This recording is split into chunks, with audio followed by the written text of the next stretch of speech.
My name is Naomi Whitaker. I am 64 years old, a retired psychology professor living quietly in Seattle. For most of my life, I believed that my years of teaching others about resilience had prepared me for the storms of my own existence. But nothing could have prepared me for the call that shattered my world at exactly 2:17 a.m. The shrill ring of the phone pierced the stillness of my bedroom. When I answered, the voice on the other end was clinical, rehearsed, and unshakably final. My son Jake, my only child, had been pronounced dead. The words seemed impossible, foreign, as though I had misheard them. Yet the silence that followed was heavier than any nightmare. I remember clutching the edge of my nightstand, whispering his name, hoping it would somehow undo what I had just heard. If you have ever answered a call in the middle of the night that tore the ground out from beneath you, you will understand the way my chest caved in. I could not breathe. I could not even think. Only the instinct to move kept me alive. I pulled on the nearest coat, grabbed my keys, and drove through the dark Seattle streets toward the hospital, headlights cutting across the rain that seemed to fall harder the faster I drove. Before I continue, let me gently say this. If stories of family, love, and survival touch something inside you, I invite you to stay with me. Share where you are watching from, or tell me if you too have ever been forced to hold a secret heavier than your heart could carry.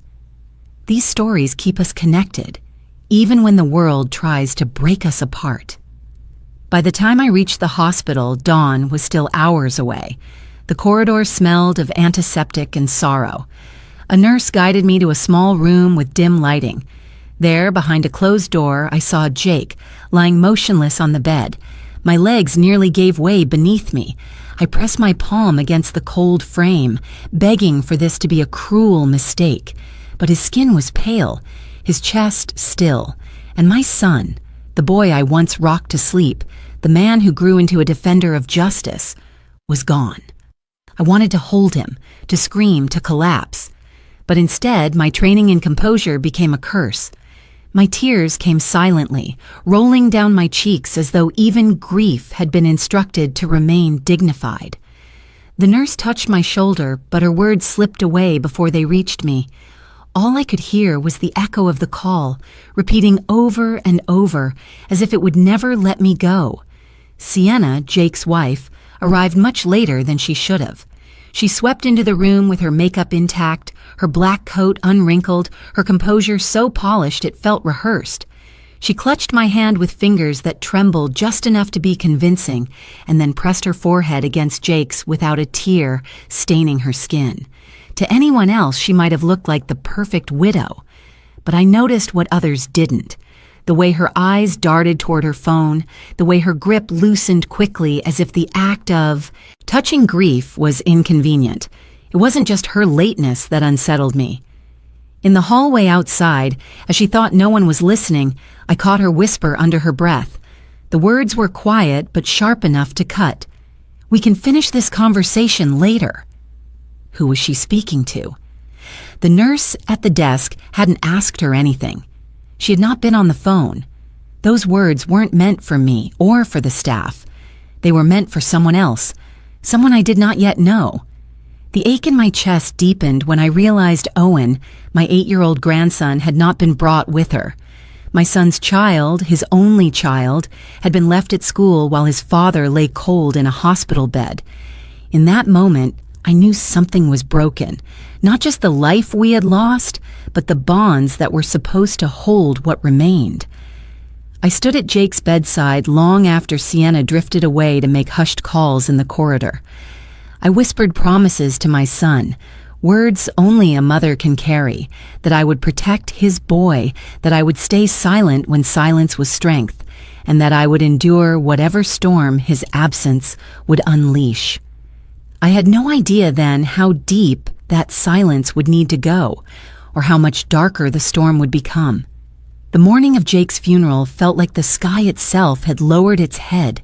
A thin mist clung to the cemetery grounds, the kind that seeps into your bones and lingers long after the service is over. I stood beside the casket, my gloved hands wrapped around the program that listed my son's name in bold print, a name I could hardly believe had already been carved into stone. Every breath of air tasted like loss. Sienna played her part with perfect precision. She wore black silk, her veil resting just so, her lips trembling at all the right moments. To the guests, she was the picture of a grieving widow. People leaned in to comfort her, placing sympathetic hands on her back, whispering words of pity. She accepted it with practiced grace, her posture regal, her sorrow performed. But I knew her too well. Her tears never quite reached her eyes. Standing a few steps behind her was a man I had never met before, though his presence was impossible to ignore. Damien Cross. His gaze lingered on Sienna longer than it should have, his hand brushing her arm under the pretense of steadying her. To everyone else, it may have looked like compassion. To me, it looked like ownership. The air between them carried an intimacy that did not belong in mourning. I watched as Owen clutched the hem of my coat, his small fingers twisting the fabric, his face pale with confusion. He did not cry loudly, but he pressed his cheek against my side as if searching for something steady to hold. When he glanced at his mother, she smiled faintly, just enough for the crowd to see, before turning back to Damien with an expression too composed for grief. My grandson's grip tightened. I leaned down and kissed the crown of his head, silently promising I would not let him drift alone. As the minister spoke of Jake's dedication to justice, of his kindness and strength, I caught Marcus Chen's eye across the gathering. He gave me a subtle nod, one that carried weight beyond sympathy. After the service, as people began drifting toward the reception hall, Marcus approached me. His voice was low, carefully measured. "Naomi, I need you to trust your instincts," he said. "Jake left certain things in order. There's a protocol we'll need to discuss when the time is right." I frowned, clutching my program tighter. What kind of protocol? He glanced toward Sienna, who was laughing softly at something Damien whispered. The sound grated against the solemn air. Marcus lowered his voice even more. "Not here. Just know that Jake was deliberate. He wanted to make sure you and Owen would be safe." Those words tightened the knot in my stomach. Jake had always been meticulous, but for Marcus to speak of safety at his funeral meant there were things I did not yet know. I nodded, though my mind was already racing. Back inside the hall, I stood near the buffet table, watching Sienna glide through the crowd like a hostess at a gala. She accepted condolences with delicate smiles, even managing to joke about the flowers someone had sent. Damien hovered at her side, filling her glass, guiding her through conversations as if they were partners rehearsed in a private play. No one else seemed to notice how often their shoulders touched, how easily she leaned into him when she thought eyes were turned away. I kept my silence, though every instinct screamed at me to speak. Instead, I focused on Owen, on the way he sat at a corner table tracing circles into the condensation on his glass of water. He looked up at me once, his eyes wide and searching, and I forced a smile I did not feel. That night, when I returned home, I replayed the day's images over and over, the veil that never wet with tears, the hand that lingered too long, the nod from Marcus that carried secrets. The mask Sienna wore might have fooled the mourners, but to me, cracks had already begun to show. In the days after the funeral, my house in Seattle became both a sanctuary and a prison. The air smelled faintly of lilies left over from the service, and the silence pressed down like a heavy quilt. Owen spent most evenings at my kitchen table, coloring in his notebooks while I prepared simple meals. I could see the shadows in his eyes, the way grief settled differently in children. He did not wail or demand answers. Instead, he grew quiet, observant, asking only the kinds of questions that pierced straight through a grandmother's heart. I remembered the times Jake had entrusted him to me when court deadlines kept him late at the office. He would drop Owen off with his favorite backpack, kiss his son's forehead, and remind me with a grin, "Mom, You're better at bedtime stories than I am." It was in one of those evenings, long before his death, that Jake had slipped a small leather-bound notebook into my kitchen drawer. Now, weeks later, as I cleaned, I found it again. Across the cover, in Jake's tidy handwriting, were the words, "Routine for Owen." Inside were pages of careful notes: what Owen liked for breakfast, how he needed the nightlight left on, which lullabies soothed him quickest. But beneath those pages, tucked discreetly, was a sheet of instructions about emergencies, financial accounts, and contacts. I felt my throat tighten. It was as though Jake had anticipated the weight that now sat squarely on my shoulders. Meanwhile, Sienna showed little interest in Owen's needs. She arrived one afternoon, perfume heavy in the air, asking if I had the paperwork for Jake's estate. Her words were clipped, businesslike. "We should talk about the house," she said, her eyes scanning my living room as though measuring what could be hers. I placed a hand over the notebook and forced a calm smile. Jake wanted things handled with care. Right now, Owen needs stability more than anything. She waved my words away, already scrolling through her phone. "There are assets that shouldn't sit idle." "It's inefficient. I'll have Marcus set up a meeting." I caught the contradiction immediately. Marcus had already hinted at things Sienna clearly didn't know. Her eagerness to move forward so quickly only deepened my suspicion. Still, I said nothing. Instead, I chose silence as my shield, knowing that every word I withheld was another layer of protection. That night, I sat in my armchair, the notebook in my lap, listening to the faint hum of traffic outside. I thought of Jake, of how he had tried to prepare me, and of how Sienna's mask of grief had already begun to slip. Anger burned in my chest, but I pressed it down. My silence would be my strength. I would wait, I would watch, and when the time came, I would be ready. The meeting with Marcus took place in his downtown office, a space filled with polished oak shelves and the faint scent of old legal texts. I sat across from him, hands folded tightly in my lap, Owen sketching quietly beside me. My heart pounded as Marcus placed a sealed envelope on the table, his expression solemn but steady. "Naomi," he said gently. Jake updated his will not long before he passed. He was deliberate. He wanted this read with you present, not in a crowded courtroom. I leaned forward, every nerve alert. He broke the seal and unfolded the papers with the care of a man who understood the gravity of each word. His voice carried a firmness that made every syllable settle deep into my chest. Jake's assets totaled $10 million.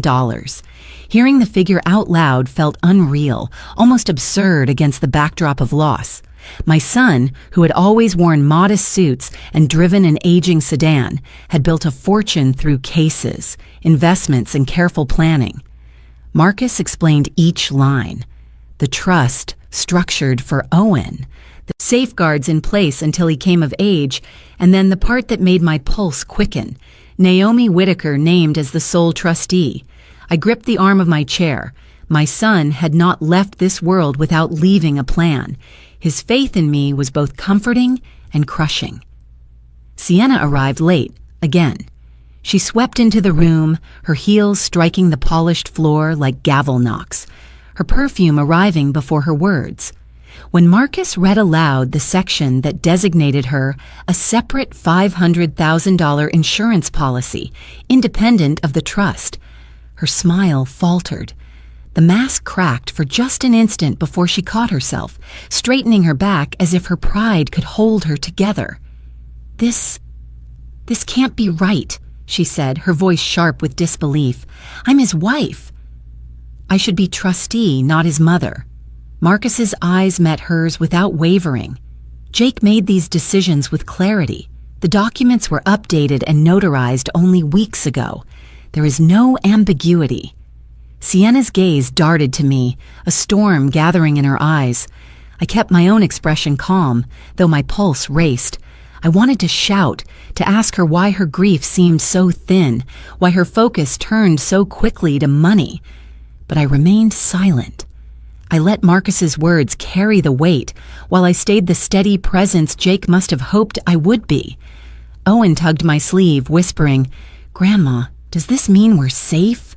His innocence sliced through the tension like a blade. I brushed his hair back, whispering, "It means your dad thought of everything." Sienna rose abruptly, her chair scraping against the floor. "I'll be contesting this." "You haven't heard the last of me." Her heels echoed down the corridor as she stormed out, leaving the office heavy with her absence. Marcus exhaled slowly, then looked at me with steady eyes. "Naomi, you'll need strength for what's coming. Jake trusted you for a reason. We'll stand together." I closed my eyes briefly, feeling both the weight of $10 million and the heavier burden of what it meant. The storm had only just begun, but I could already hear my son's voice in my heart. "Stay strong, stay silent, protect Owen." That evening, long after Owen had fallen asleep in the guest room with his stuffed bear pressed tight against his chest, Marcus placed another envelope in my hands. The handwriting across it was unmistakable. My son's bold script, steady and certain, stared back at me. My fingers trembled as I broke the seal, the crack of paper louder than the ticking of the clock on my mantel. Inside was a letter, written weeks before his death. I unfolded the pages slowly, as though rushing might shatter the last connection I had to his voice. "Mom," it began, "if you're reading this, it means the precautions I feared became necessary. I need you to trust me. Don't tell Sienna what I've left behind. Don't tell her about the trust, the structure, or the protocols. Let her show her hand. Let her make her choices. Silence will protect Owen more than confrontation ever could." My breath caught. Jake had known. Maybe not the exact shape of the betrayal, but he had sensed it.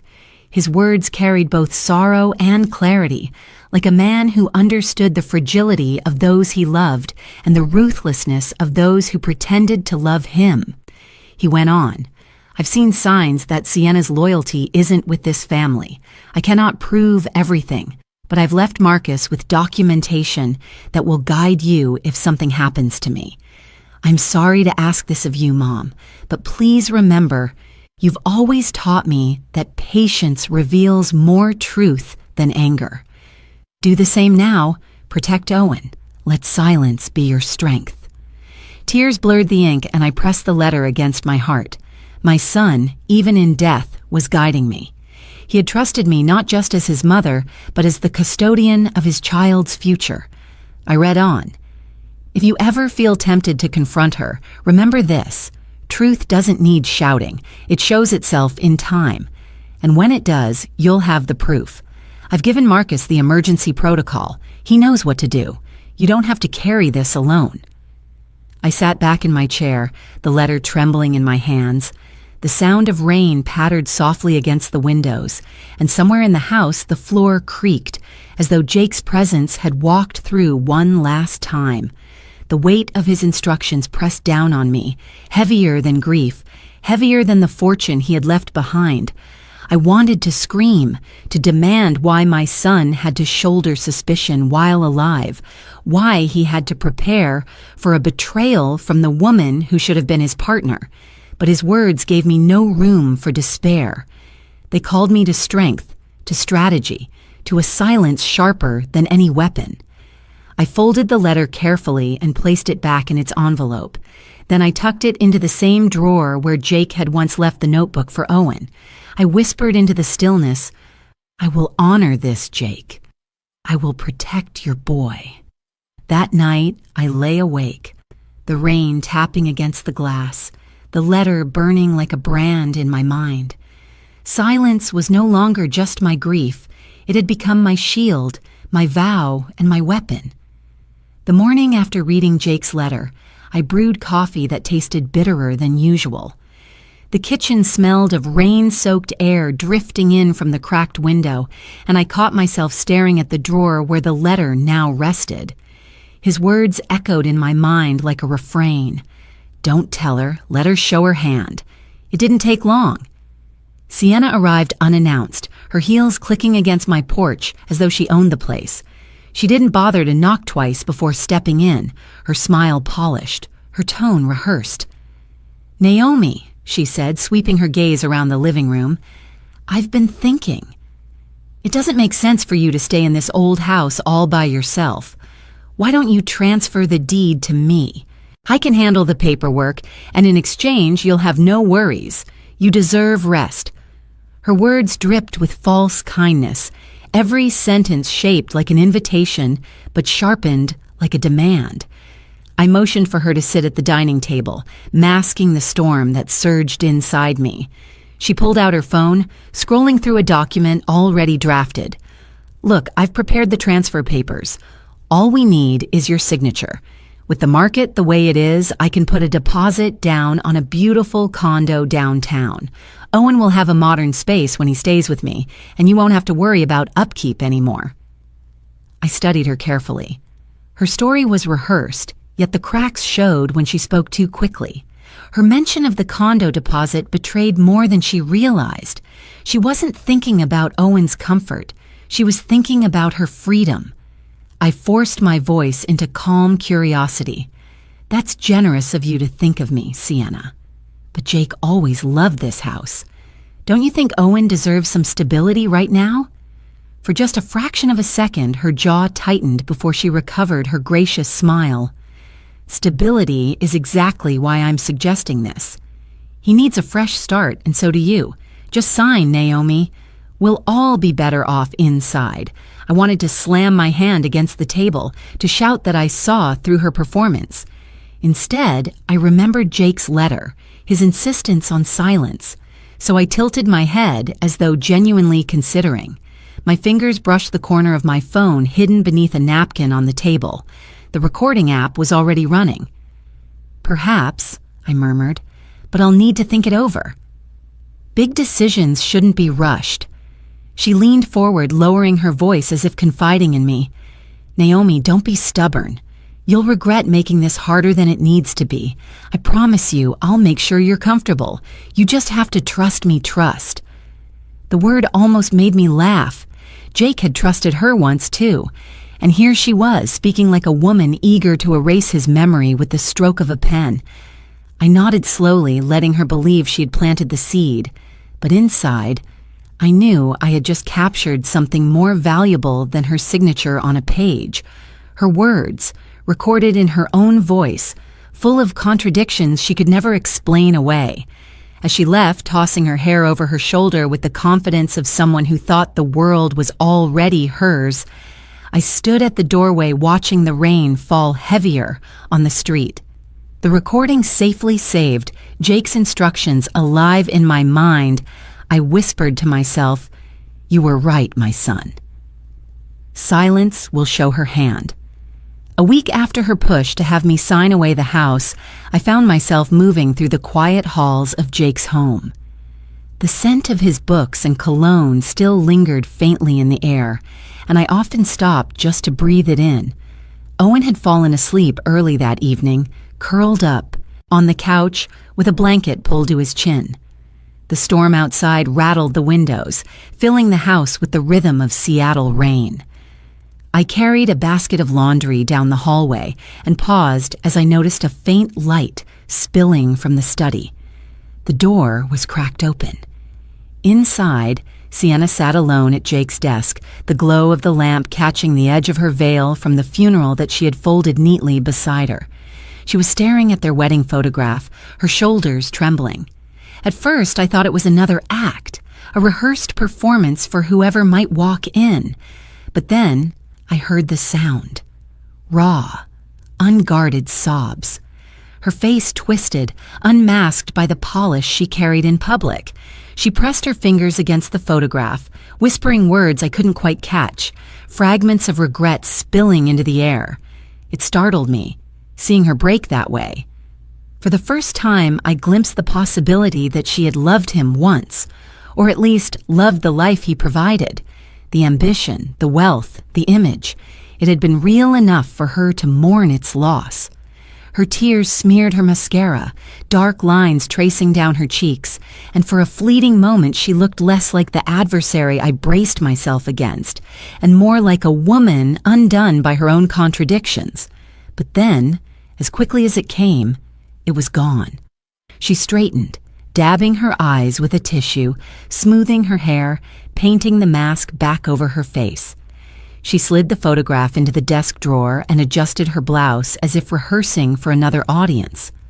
By the time she noticed me standing quietly in the doorway, her expression was calm, composed, almost icy. "Oh, Naomi," she said lightly, "I didn't realize you were still up." I forced my face to remain neutral. "I was checking on the laundry. Owen's asleep." She smiled faintly, though her eyes still glistened. "That's good. He needs rest. We all do." I nodded, letting her pass by me in the hallway. As her perfume trailed behind, I thought about what I had just witnessed. It didn't erase the lies or the schemes, but it painted her in colors more complicated than simple malice. She was not just ruthless, she was fractured, and fractures could be dangerous in their own right. I returned to my room and sat on the edge of the bed, the storm outside still battering against the windows. Jake's letter echoed in my thoughts. Let her show her hand. Tonight I had seen another piece of it, not greed or manipulation, but grief, however twisted it might have been. It did not change my resolve, but it reminded me of the delicate balance I had to maintain. Silence was my shield, yes, but understanding her humanity, even briefly, was also part of the battle. The next morning, the air carried a sharp chill, the kind that makes every breath feel like glass. I drove across town to a small office tucked behind an aging strip mall. The sign on the frosted glass door read, "Monroe Investigations." Lila Monroe greeted me, with a firm handshake and eyes that spoke of experience. She was younger than me, but carried herself with the same gravity I had once used in the classroom. "Naomi," she said, lowering her voice, "I have what you asked for." She led me into a cramped office where the blinds were drawn tight against the gray light. From a locked drawer, she pulled out a thick black file and placed it on the desk between us. My stomach turned as she slid it toward me. The weight of it felt heavier than paper should. Inside were photographs. Sienna and Damien hand in hand at a waterfront restaurant. Sienna entering his condo late at night and leaving just before dawn. The timestamp on one photo stabbed me like a blade. It was taken the night after Jake's funeral. She had not even waited a week before stepping fully into her other life. There were text messages too, pages of them printed and highlighted, words about money, about Newport and Grand Cayman, about future resorts and deposits. Sienna's phrases were careless, dripping with greed. Damien's were colder, more calculated. He spoke of investment opportunities, of freedom, of a life unburdened by Owen. My hands shook as I turned the pages, the images searing themselves into memory. Jake had been right. His instincts had not failed him. And now, with Lila's file in front of me, I had the proof he had hoped would surface. Marcus arrived midway through the meeting, his presence steadying me. He skimmed the evidence, his jaw tightening. "This isn't just an affair," he said grimly. "This is neglect. She's planning an escape. The court won't ignore this when the time comes." I closed the file gently, though my pulse thundered. Every page screamed betrayal, but my grief kept me silent. Anger would have been easier. Silence was harder, heavier. But Jake's words in his letter pressed into me like a command. "Don't speak too soon. Let her unravel." Before I left, Lila added one more detail. "She's planning a healing trip," she said, her tone laced with irony. "She's telling people it's to recover from Jake's death. In reality, it's a scouting trip for Damien's project." I carried the file home, sliding it into the same drawer that now held Jake's notebook and his letter. 3 pieces of a puzzle, each more damning than the last. That night, as Owen slept soundly in the next room, I sat at the dining table staring at the evidence. My son had asked me to protect his boy, and now the path was clear. Silence first, action later. The rain tapped against the windows like an impatient reminder. The storm was building, and soon the world would see the truth of who Sienna really was. The trip to Newport was meant to be a family getaway, or at least that was how Sienna had described it. She called it a chance for Owen to experience something refreshing, but I knew better. It was another step in her careful dance with Damien. I agreed to go, not because I trusted her, but because I refused to let Owen out of my sight. The resort loomed tall, glass windows reflecting the ocean like a mirror, its rooftop pool glistening beneath the late afternoon sun. Owen's eyes lit up when he saw the water, the innocence of childhood breaking through the layers of grief he had been carrying. He asked if he could swim, his small voice bubbling with excitement. I hesitated, then agreed, making sure to stay close. Sienna arrived on the deck in a flowing cover-up, Damien trailing just behind her with sunglasses perched on his head. They looked less like mourners and more like vacationers, their laughter jarring against the memory of Jake's grave, only weeks old. I noticed how little attention Sienna gave to Owen. Her phone was in her hand, her smile directed at Damien, her son's joy an afterthought. Owen kicked at the water from the edge, his laughter carrying in the air. For a fleeting moment, I let myself enjoy the sound. Then, in an instant, the joy fractured. Owen leaned too far forward, his balance giving way. I shouted his name as his arms flailed, his small body tipping toward the deep end. I lunged forward, my hands gripping his arm just before he went under. My heart thundered as I pulled him back, his chest heaving, eyes wide with shock. "Grandma," he gasped, clutching at me. I wrapped my arms around him, holding him against my chest as if I could shield him from every danger in the world. Sienna barely looked up from her screen. "He needs to be more careful," she said coolly, before turning back to Damien, who was pointing out property lines along the shore, talking about potential condos in Scottsdale. Their voices blurred together in a language of deals and deposits, words that felt more dangerous than the water had been. Later, when Owen was tucked safely beside me in our room, he whispered, "Grandma, Mom doesn't watch me. She only watches him." His voice cracked, and his small fingers traced circles on the hotel bed sheet. My chest tightened as I kissed his hair, silently promising him that he was not invisible to me. Before we left Newport, I asked the concierge discreetly for copies of the security footage from the rooftop pool. A kind woman slipped me a small envelope, her eyes sympathetic. I also collected a receipt Damien had carelessly signed at the bar, his name linked to Sienna's room number. These scraps of evidence felt like lifelines, each one another thread woven into the net that would eventually catch her. That night, I stood at the balcony, the ocean wind cold against my skin, the city lights glittering below. Owen slept peacefully in the next room, but my mind raced. I thought of Jake, of his letter, of the trust he placed in me. Silence was still my shield, but the file in my drawer was growing heavier. Back in Seattle, the days blurred into one another, each carrying the weight of responsibility. I settled Owen into a steady routine.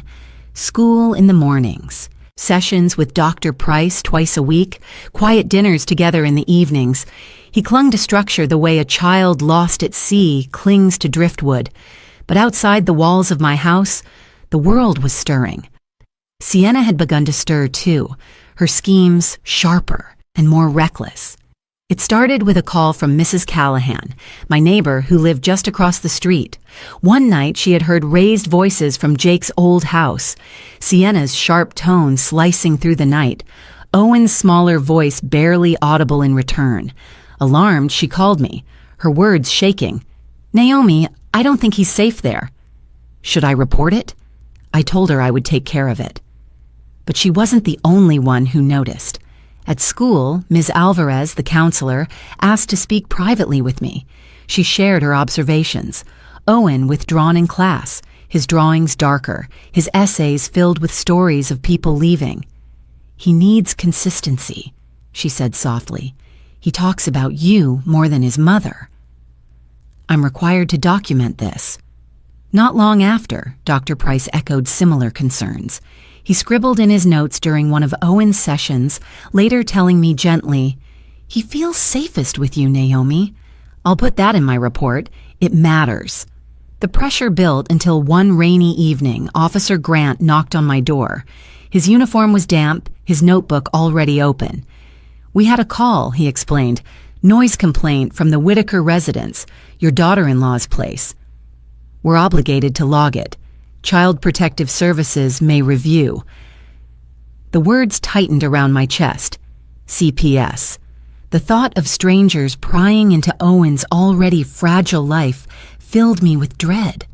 Grant assured me the case might close quickly, that the evidence wasn't conclusive. Still, the possibility was there, hanging in the air like a storm cloud. For several days, I lived in a kind of suspended fear. Every time the phone rang, I braced myself for news that CPS had opened a formal file. I imagined courtrooms filled with unfamiliar faces, strangers deciding the future of the boy sleeping under my roof. But the call never came. Instead, the case was temporarily closed for insufficient cause. Relief washed over me, but it came tangled with another emotion: urgency.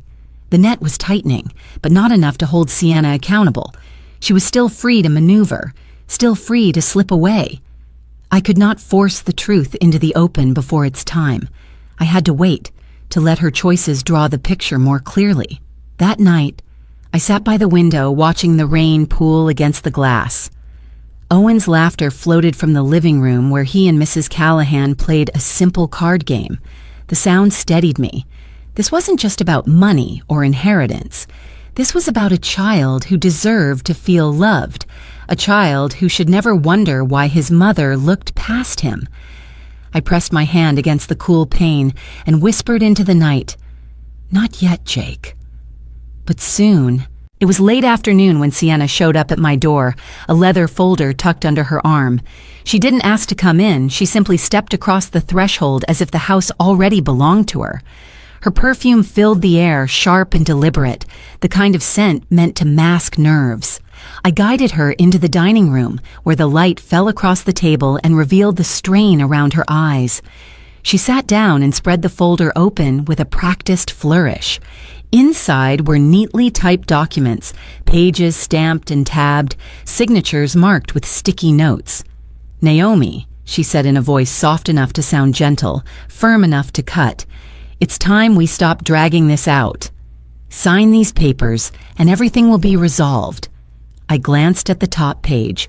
Property transfer, guardianship waiver, clauses buried in dense paragraphs that would strip me of every right I held over Owen's trust and my own home. At the bottom, Damien's name was faintly scribbled in a margin, as if he had reviewed the draft himself. My hands stayed folded in my lap. "What exactly are you asking me to give up?" Her smile was quick, almost impatient. "Not give up. Exchange. You'll be taken care of. I'll ensure you have a stipend for life. All you need to do is step aside gracefully. Owen will adapt. Children always do." I felt my chest tighten. My grandson was not a pawn to be moved across her board. Still, I kept my expression calm, my voice steady. "And in return?" She leaned closer, her whisper venomous. "In return, you won't be dragged through legal hell. Damien has connections, projects waiting offshore. Grand Cayman is just the beginning. Don't stand in our way, Naomi. You're too old for battles like this." The words chilled me more than any winter storm. She was no longer hiding. She was laying the cards on the table, confident that intimidation would break me. I remembered Jake's letter, his plea to let her expose herself. And here she was, doing exactly that. Unseen beneath the table, my phone lay in my pocket, its microphone already capturing every word. I forced myself to nod as though considering. "You've thought this through," I murmured. Her eyes flashed with triumph. "Of course." Jake never knew how to build a future. Damien and we know how to make money work. It's time you stopped clinging to the past. I sat back, studying her as though she were a case study in one of my old lectures. She believed her performance flawless, her offer irresistible. But every sentence she spoke was another crack in the mask, another admission that would one day stand against her in court. Finally, I closed the folder gently, sliding it back toward her. "I'll need time," I said. "Don't take too long," she replied, her tone suddenly sharp. "Deals like this don't wait forever." She snapped the folder shut and rose from the table, her heels clicking against the floor as she swept toward the door. When the house fell quiet again, I pressed a hand to my pocket, feeling the phone warm against my palm. The recording was safe.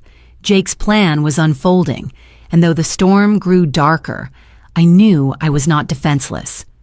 The folder sat on my dining table for days, its sharp corners cutting into my peace every time I walked past. I could not bring myself to throw it away, though every line of it was poison. Instead, I left it there, unopened, like a test of my will. I would catch myself staring at it during quiet mornings while Owen ate his cereal, or late at night when the house had fallen silent except for the hum of the refrigerator. One evening, after Owen had gone to bed, I poured myself a cup of tea and finally pulled the folder closer. My hands trembled as I opened it, the inked words blurring under the weight of exhaustion. I read the clauses, the signatures waiting for me, the promises of care and comfort that masked the theft beneath. I imagined what it would feel like to sign, just one pen stroke, and the struggle would be over. No more late-night whispers from lawyers, no more fear of courtrooms, no more watching Sienna circle Owen like a hawk. The temptation was real, and it scared me. For a moment, I almost convinced myself that surrender could bring peace. I lifted a pen, my fingers tightening around it. The rain outside lashed the windows, and my reflection in the glass looked like a woman ready to collapse. Then my eyes drifted to the drawer across the room. Slowly, I stood and opened it. Inside lay Jake's letter, the one that had become my anchor. I unfolded it, and his words rose from the page like a voice carried on the wind. "Don't tell her, don't give in, protect Owen, let silence be your strength." The pen slipped from my hand. Tears welled in my eyes, not from weakness, but from the sudden memory of my son's face, his conviction, his trust in me. He had known this moment would come, the moment when fatigue would whisper louder than courage. He had left me this letter to pull me back from the edge. I pressed the paper to my chest, whispering into the quiet room. "I almost failed you, Jake. But I won't. Not now." With shaking hands, I gathered the documents back into the folder and sealed it shut. The next morning, I delivered it to Marcus's office. He took it without a word, only giving me a look that carried both understanding and resolve. "This is enough," he said softly. "We'll use it when the time comes." As I walked back to my car, the weight in my chest began to lift. I had come close to surrender, closer than I wanted to admit. But Jake's letter had saved me again, the ink of his words stronger than any signature I could have given. That night, when Owen curled beside me on the couch and fell asleep against my shoulder, I kissed the top of his head and whispered, "We'll make it, sweetheart. Your father made sure of that." The courthouse loomed against a slate-gray sky, its stone steps slick from the morning rain. I held Owen's hand as we climbed, his small fingers gripping mine with a mix of fear and trust. Marcus walked beside us, briefcase in hand, his expression steady and unreadable. This was the hearing Jake had prepared us for without ever saying so, the one that would determine whether silence had been enough, whether truth would finally begin to surface. Inside, the courtroom smelled faintly of varnished wood and old paper. Judge Hart presided from the bench, his face carved with lines of patience, the kind of man who measured not only evidence but the weight of human character. Sienna sat across from me, dressed in flawless black, every hair pinned into place. Valerie Knox, her attorney, leaned close to her, whispering strategies like a coach before a game. Damien was nowhere in sight, but his absence hung heavy in the room. Owen sat quietly between me and Marcus, his legs dangling off the bench. He clutched the small toy car he had tucked into his pocket, his anchor in the storm. I laid my hand gently over his, reminding him he wasn't alone. The hearing began with formalities, statements read, documents submitted.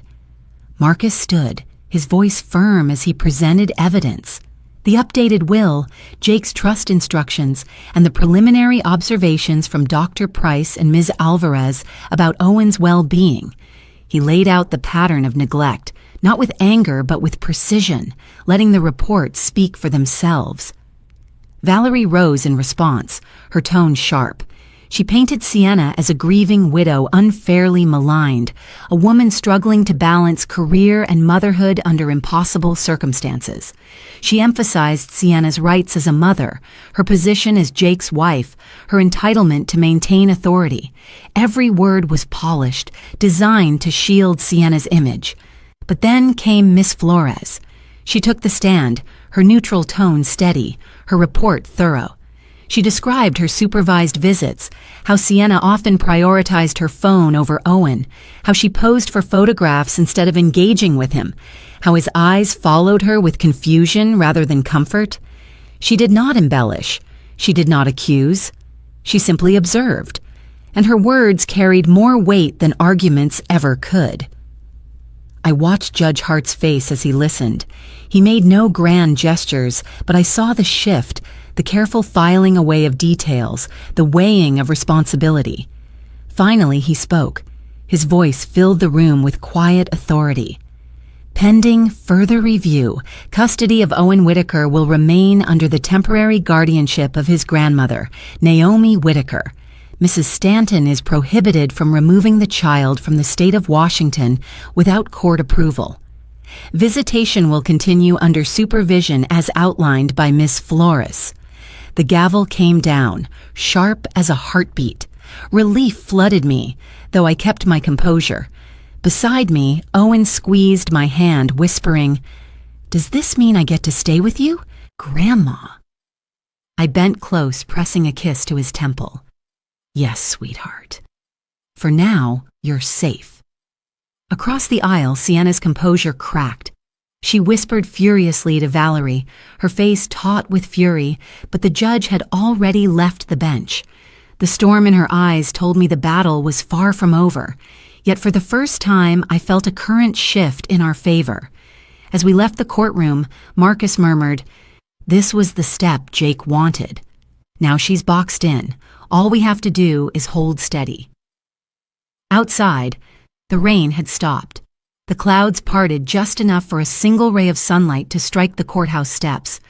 I gripped Owen's hand tighter, and together we walked into the light. The weeks that followed the court hearing settled into a rhythm that felt almost like breathing again. Owen lived with me full-time now, and though his grief still surfaced in quiet moments, I could see small signs of healing. He laughed more easily when Mrs. Callahan brought over her homemade soup. He focused longer during his sessions with Dr. Price, and every evening he curled into my side as I read from Jake's old storybooks, his eyelids heavy with the peace of routine. Still, the shadow of Sienna lingered. She visited under the supervision of Miss Flores, arriving each time with carefully chosen outfits and a polished smile. She brought toys wrapped in glossy paper, trinkets meant to impress, not comfort. Owen accepted them politely, but I watched the way he placed them aside, uninterested. He seemed to sense that her gifts were substitutes for something she could not give.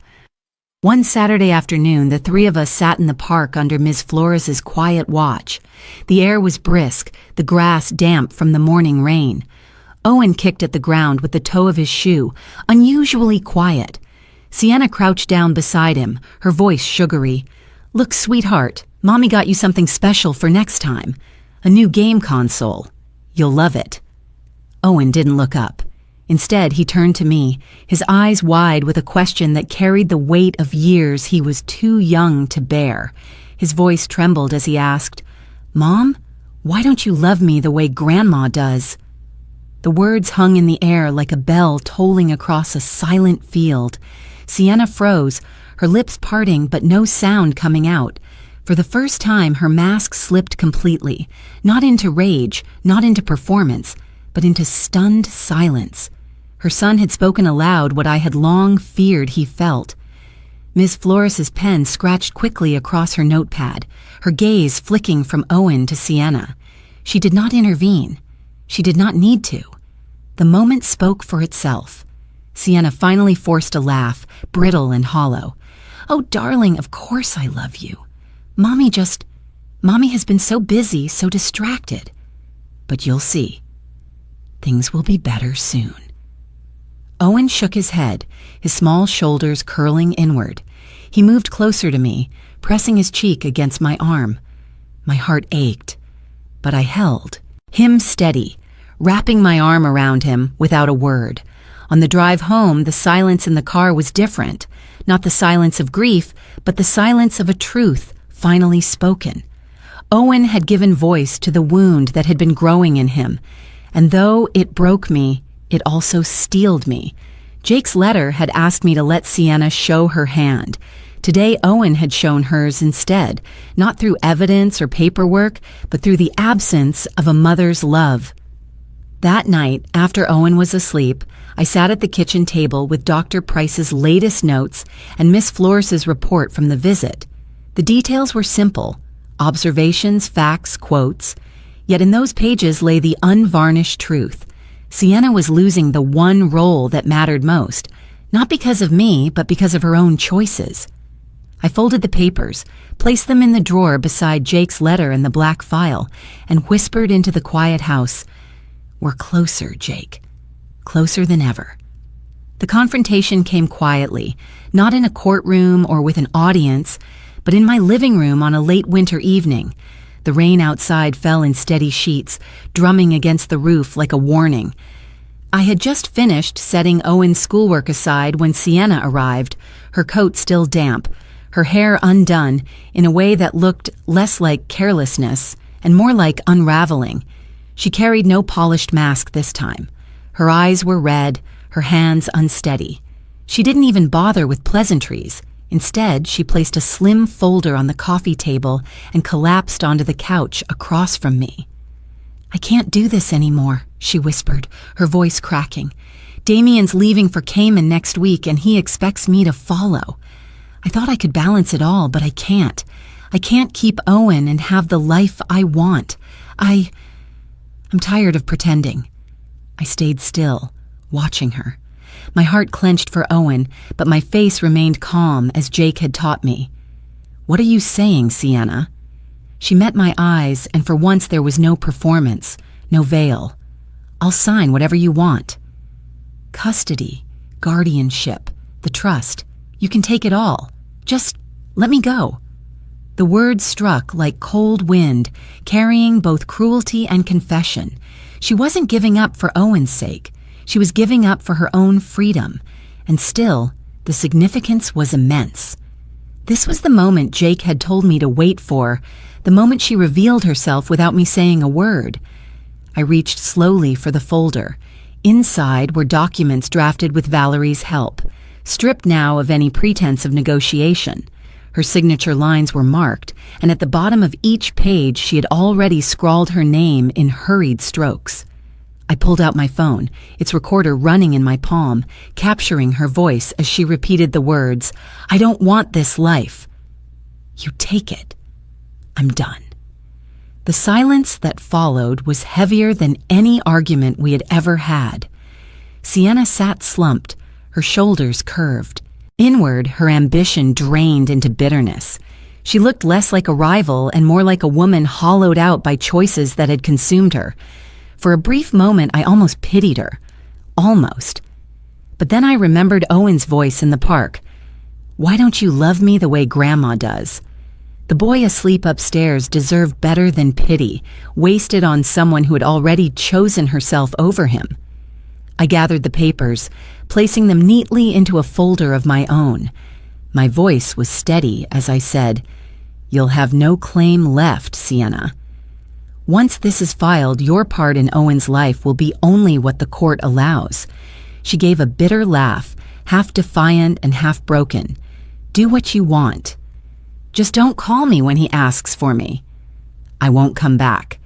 She rose, pulling her coat tighter, and walked out into the rain without looking back. I sat there for a long while, listening to the storm rage against the windows, the signed papers cool under my hand. Jake's voice echoed in my heart once more. Don't speak too soon. Let her show her hand. She had, and now the game was over. The courthouse felt different this time. The heavy marble floors and echoing halls no longer seemed intimidating but steady, like pillars holding up the life I was about to reclaim for Owen. Marcus walked beside me, carrying the thick folder that held every document, every report, every piece of evidence carefully gathered over the months. Sienna's final signatures lay at the heart of it all, the ink of her surrender sealing what no argument could undo. Inside the courtroom, Judge Hart reviewed the file in silence. His glasses rested low on his nose, his pen tapping softly against the bench as he read. Finally, he lifted his eyes and spoke with the clarity of finality. Guardianship of Owen Whitaker is hereby granted to his grandmother, Naomi Whitaker. All associated trusts will remain under her care until the child reaches majority age. The petition for custody transfer stands approved. The gavel struck once, sharp as a heartbeat. My shoulders dropped with relief. I had carried too long. I had done it. For Jake. For Owen. For myself. Marcus leaned close, his voice low but filled with quiet triumph. It's over, Naomi. He's safe now, I nodded, though words failed me. My throat tightened with gratitude and grief interwoven so tightly they were impossible to separate. Across the aisle, Valerie shuffled her papers quickly, her client absent. There was nothing left to contest. As we left the courthouse, Owen ran to my side, his small hand slipping into mine. He had been waiting with Mrs. Callahan, who smiled softly, her basket of soup containers swinging from her arm, as if she had known I would need comfort today. Owen's eyes sparkled with a light I had not seen in months. "Grandma," he said, his voice hushed with solemn pride, "Dad would be happy, right?" I knelt before him, brushing his hair back from his forehead. "Yes, sweetheart." He would be proud. More than anything, he wanted you safe. Owen reached into his pocket and pulled out something wrapped in tissue paper. He pressed it into my hand. I unfolded it slowly and gasped. It was Jake's watch, the one he wore every day, the one I had seen him check absent-mindedly during lectures and trials, the one I had tucked away when packing his things. I hadn't realized Owen had found it. He placed it in my palm with a seriousness that belied his age. "Dad would want you to keep this. He said once that watches are for people who know how to wait. You waited for the truth, Grandma." Tears blurred my vision as I clasped the cool metal against my heart. The watch ticked steadily, each second a reminder of Jake's trust in me, of the silence I had carried like armor, of the boy now safe by my side. Later that week, Marcus helped me establish the Jake Whitaker Scholarship Fund, a small portion of the trust dedicated to supporting students who dreamed of studying law but lacked resources. It was a way to honor Jake, to let his work ripple outward even in his absence. That night, as I wound the watch and placed it on my nightstand, I whispered into the quiet house, "We're safe, Jake. He's safe, and your legacy lives on." The cemetery was quiet that morning, the kind of stillness that feels like the world is holding its breath. A thin veil of mist floated between the rows of headstones, and the air carried the faint sweetness of wet grass. Owen walked beside me, his small hand tucked into mine, his steps careful but steady. He was older now in ways no child should have to be, but his eyes shone with a clarity that gave me strength. We stopped before Jake's grave. The stone was simple, carved with his name, the dates that bookended his life, and a single line he had once written in a law school notebook. "Justice is silent, but it stands." I traced the letters with my fingertips, the cool stone grounding me as memories swelled. Owen crouched down, his hand resting gently against the grave. His voice was soft but carried in the quiet air. "We're safe, Dad."